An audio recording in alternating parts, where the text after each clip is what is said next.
Good morning. না, দিল্লি যাচ্ছি ব্যাস। প্রধানমন্ত্রী মোদীর সভা মঞ্চে থাকবেন দিলীপ ঘোষ। গত কয়েকদিন ধরে চর্চায় এই একটাই বিষয়।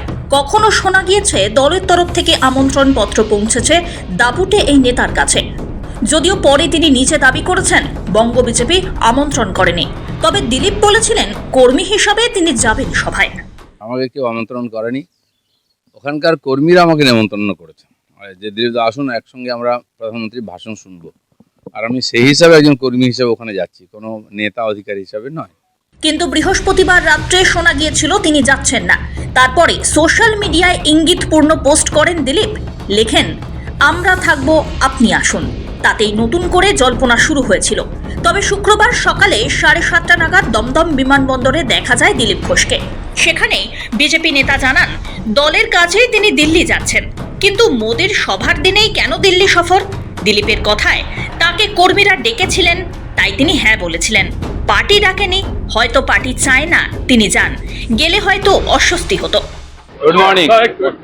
না, দিল্লি যাচ্ছি ব্যাস। আমাকে কর্মীরা ডেকেছিলেন, তাই আমি হ্যাঁ করেছিলাম। পার্টি ডাকেনি, হয়তো পার্টি চায়ও না আমি যাই, অস্বস্তি হবে, সেই জন্য আমি যাচ্ছি না দুর্গাপুরে মাননীয় প্রধানমন্ত্রীর সভা। দিল্লিতে বিশেষ কাজে যাচ্ছি। দীর্ঘদিন ধরে আদি নব্য দ্বন্দ্বে জর্জরিত বঙ্গ বিজেপি। সময়ের সঙ্গে সঙ্গে কোণঠাসা হতে হয়েছে দাপুটে নেতা দিলীপ ঘোষকে। গত এপ্রিলে দীঘায় জগন্নাথ মন্দিরের উদ্বোধনে রাজ্য সরকারের আমন্ত্রণে সস্ত্রীক পৌঁছে গিয়েছিলেন বঙ্গ বিজেপির এই দাপুটে নেতা। সৌজন্যতা রক্ষা করতে গিয়ে রাজ্য নেতৃত্বের অনেকের চক্ষু শুলো হয়েছিলেন তিনি। এরই মধ্যে একের পর এক সভা সমিতিতে দিলীপের অনুপস্থিতিতে মনে করা হয়েছিল বিজেপির সঙ্গে দূরত্ব বেড়েছে বঙ্গ বিজেপির প্রাক্তন সভাপতির। এর আগেও আলিপুরদুয়ারের জনসভা বা কলকাতার নেতাজি ইন্ডোর স্টেডিয়ামে অমিত শাহের সভা থেকেও তাঁকে বাদ দিয়ে দেওয়া হয়েছিল। দিল্লিতে দলের আভ্যন্তরীণ বৈঠকে চেয়ার না পাওয়া নিয়েও প্রকাশ্যে ক্ষোভ জানিয়েছিলেন তিনি। মাঝখানে তাঁর তৃণমূলে যোগ দেওয়ার সম্ভাবনা নিয়েও কানাঘুষো শোনা গিয়েছিল। তবে শ্রমিক ভট্টাচার্য রাজ্য বিজেপির সভাপতি হওয়ার পর ছবিটা বদলাবে বলে আশা করেছিলেন সকলে। মনে করা হয়েছিল বিজেপির একদা দাপুটে এই রাজ্য সভাপতি সম্প্রতি যেন একটু নড়ে চড়ে বসেছেন। কিন্তু মোদীর সভায় দিলীপকে আমন্ত্রণ না জানানোয় আরও প্রকট দলের ফাটল।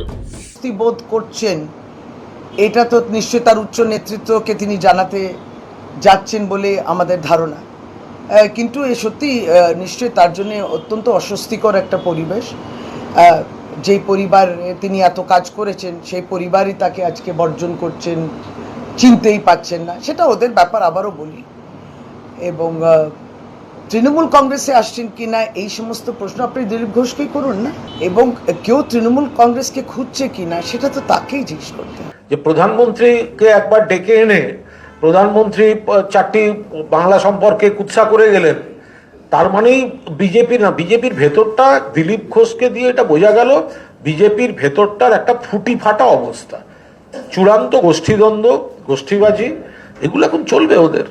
রাজনৈতিক মহলে প্রশ্ন আরো ঘনীভূত হচ্ছে, কানাঘুষো চলছে। মাত্র কদিন আগেই তো দিল্লিতে গিয়ে কেন্দ্রীয় নেতৃত্বের সঙ্গে দেখা করে ফিরেছেন দিলীপ। তবে কি আবার নতুন কোনো বার্তা নিয়ে যাচ্ছেন তিনি, নাকি তার দূরত্ব এখনো মেটেনি? অভিমানী দিলীপ 21শে জুলাই কি করেন, এবার সেই দিকেই তাকিয়ে সকলে।